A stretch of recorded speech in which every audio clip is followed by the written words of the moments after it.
Hello friends, कैसे हैं आप सब। उम्मीद करते हैं अच्छे होंगे।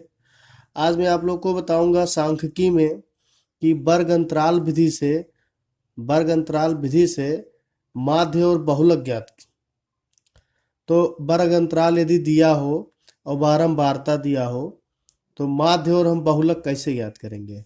आपने पिछली कक्षाओं में पढ़ रखा होगा कि बहुलक बहुलक बहुलक का मतलब होता है जो बहुत बार आए, है जो कई बार आए, वही होता है बहुलक। जैसे मान लो कोई डाटा मैंने लिख दिया, दो लिखा, तीन लिखा, फिर दो लिखा, पांच लिखा, फिर दो लिखा।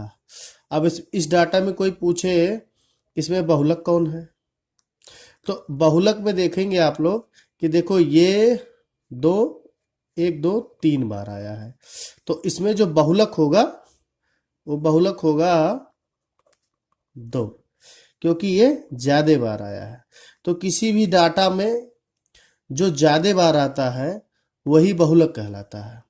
अब ये तो हमने पिछली कक्षाओं में पढ़ रखा था, लेकिन इस क्लास 10th में हम लोग पढ़ेंगे कि अगर जो वर्गंतराल दिया हो और बारंबारता दिया हो तो हम बहुलक कैसे ज्ञात करेंगे। समांतर माध्य में बता चुका हूं, लेकिन एक बार फिर से बता रहा हूं। तो आप लोग अभी बहुलक को देखिएगा, एक मैं क्वेश्चन के थ्रू बताने का प्रयास कर रहा हूं।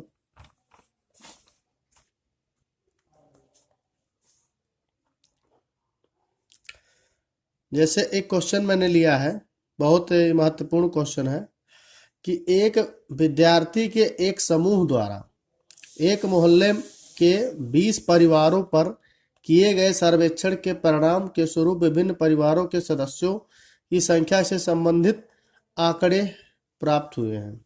तो यहाँ पे परिवार की माप दिया है और परिवारों की संख्या दी है।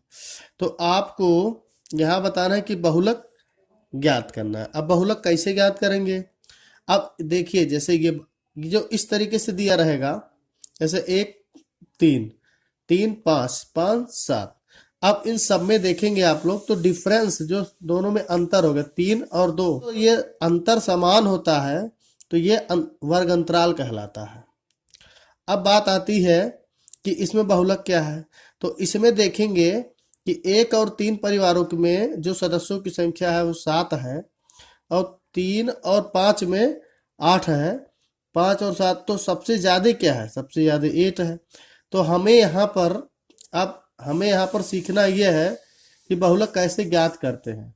तो बहुलक के लिए पहले हम उसके फार्मूले को समझेंगे कि उसका फार्मूला क्या है, उसके बाद हम बताएंगे कि वो कैसे आता है। देखेंगे आप लोग, जैसे बहुलक बहुलक का जो फार्मूला है वो होता है बहुलक बराबर यल plus F1 minus F0 two F1 minus F0 upon S2 और गुणे H।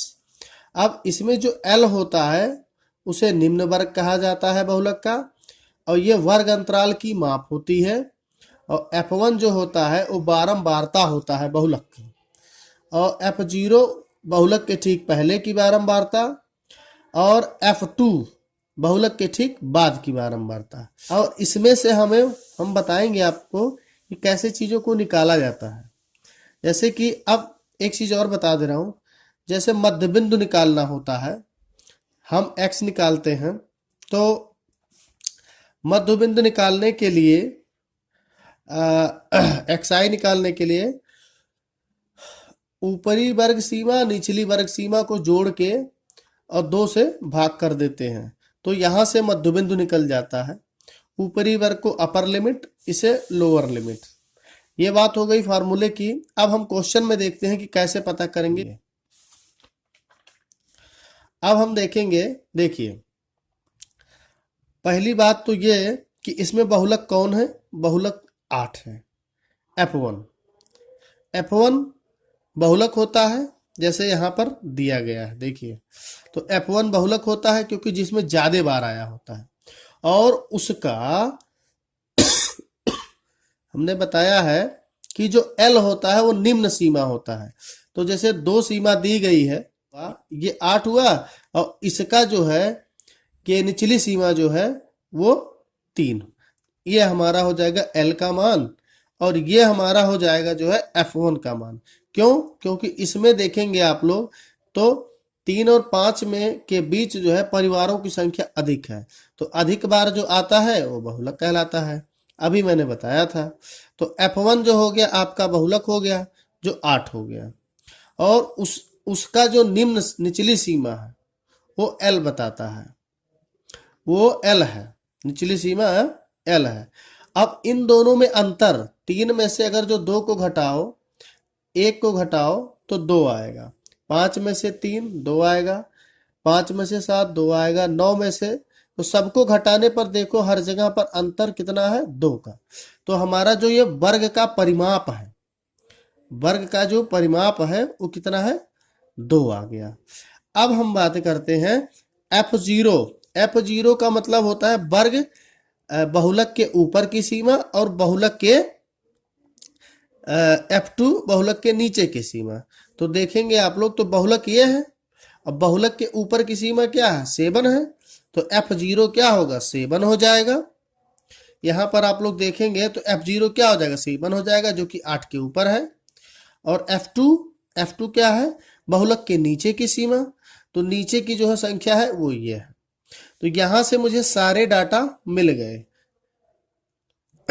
LH और F1 F2 को सबके मान मिल गए। अगर जो कोई डाउट हो तो एक बार मैं फिर से बता रहा हूं कि जो L होता है वो बहुलक की निचली सीमा होती है, ये जो कि यहाँ पर दिया हुआ है। H और जो 8 है ये बहुलक है जो कि अधिक बार आया है, और इनके ऊपरी इन दोनों में अंतर जो है वो है क्या है? 2 का अंतर है, इसलिए H का मान 2 हो गया वर्ग परिमाप। और F0 का मान जो है 7 है, क्योंकि ये ऊपरी सीमा है बहुलक के ऊपरी, और बहुलक के नीचे को F2 यानी 2। अब हम बात करते हैं आगे क्वेश्चन। दोस्तों जैसे इसमें दिया है बहुलक, अब हमने इसको फॉर्मूले को रख लिया और पीछे सारे जो मान अभी हमने बताए हैं आपको इसको रख दिया।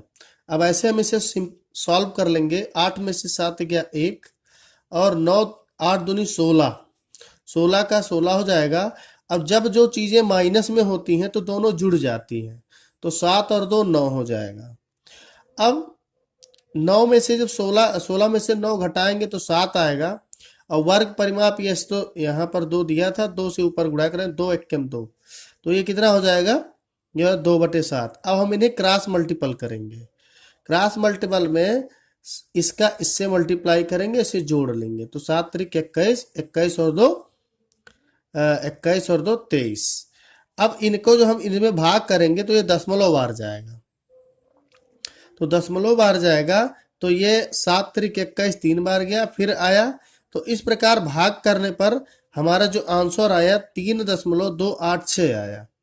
ये हो गया हमारा बहुलक निकालने का विधि। अब हम आप लोग को बताएंगे माध्य कैसे निकालेंगे और बहुलक दोनों अगर जो साथ में कहे तो। दोस्तों यहाँ पर मैंने एक दूसरा क्वेश्चन लिया। इसमें देखिए दिया है निम्नलिखित बंटन भारत के उच्चतर माध्यमिक स्कूलों में राज्यों के अनुसार शिक्षक विद्यार्थी अनुपात को दर्शाता है। इन आंकड़ों के बहुलक और माध्य ज्ञात कीजिए, दोनों मापकों की व्याख्या कीजिए। तो आप देखेंगे कि यहाँ पर दिया है कि प्रति शिक्षक विद्यार्थियों की संख्या और राज्य संघीय क्षेत्रों की संख्या। तो ये हमारा डाटा हो गया। अब हमें यहाँ पर माध्य और बहुलक, माध्य और बहुलक दोनों ज्ञात करना है।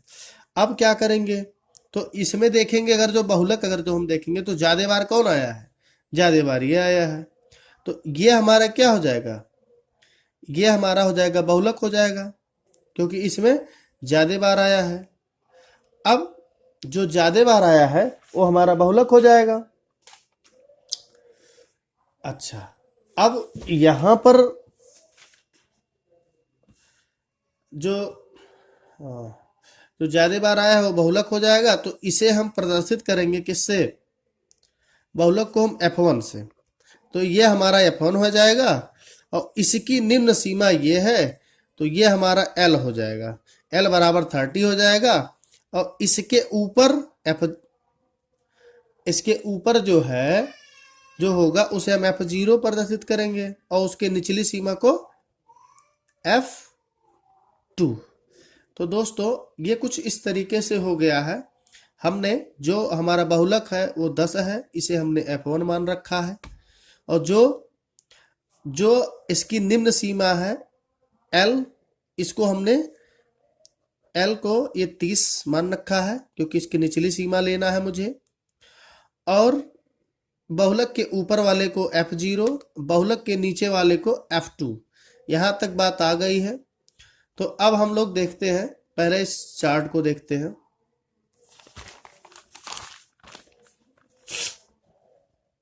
देखेंगे दोस्तों, जैसे ये दो चार्ट तो हमारे उसमें दिया हुआ है।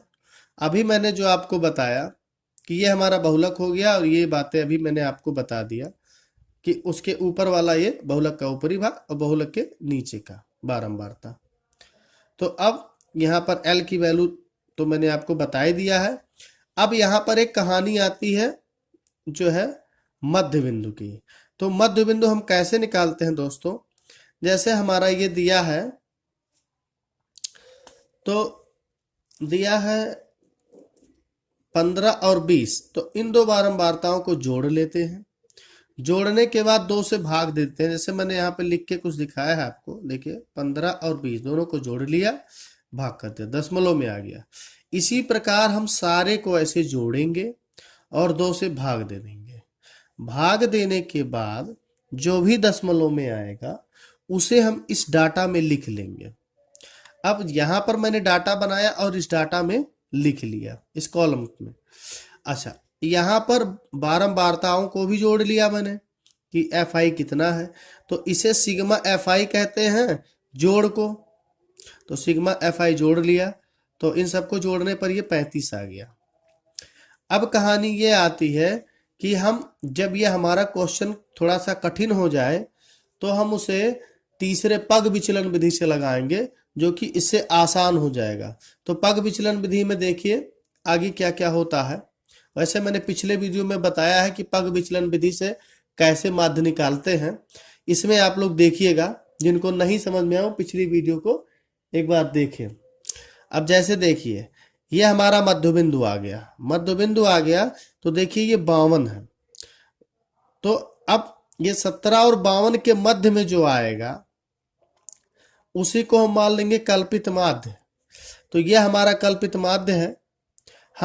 हमने मान लिया कि ये है कल्पित माध्य। अब इसे क्यों माना, हम अगर तो इसे भी मान लें तब भी आंसर आएगा, इसे भी मान लें तब भी आंसर आएगा। हम मध्य वाले को ही मानते हैं, इसे ले लो तब भी आंसर आएगा। मतलब कल्पित माध्य हम अपने हिसाब से ले ले, आंसर हमारा गलत नहीं होगा।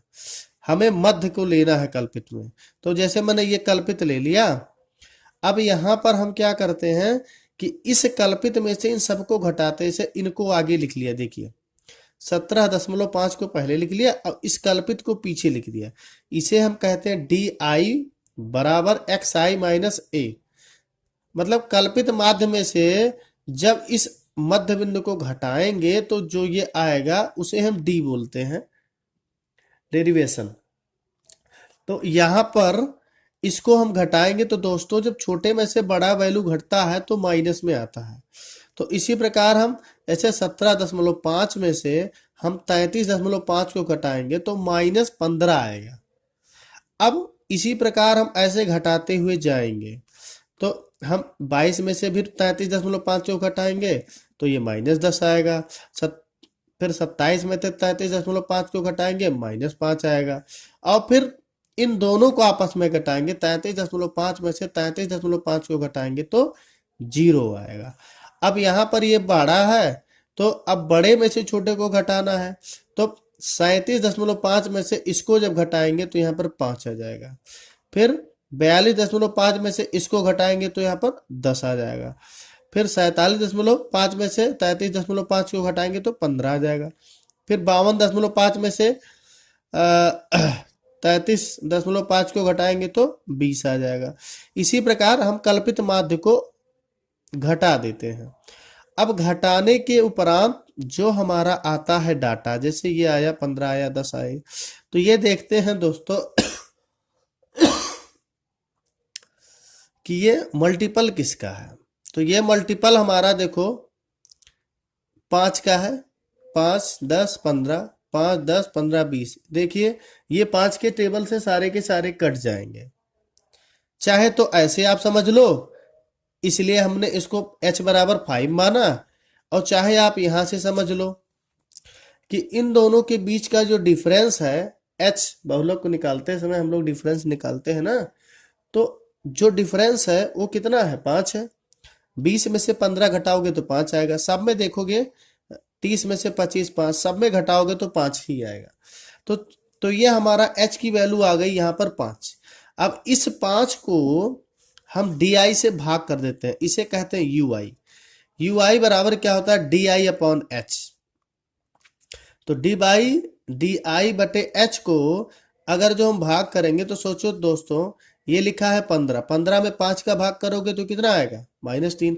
चूंकि माइनस में है तो माइनस में ही आएगा। इसी प्रकार 10, 5 दूनी 10, 5 1 5, 0। तो ऐसे अगर जीरो वाले में भाग करेंगे तो 0 आएगा। अगर जो किसी भी भिन्न का अंश 0 रहता है तो वो 0 ही आता है। तो ऐसे ही सबको हम भाग कर लेंगे।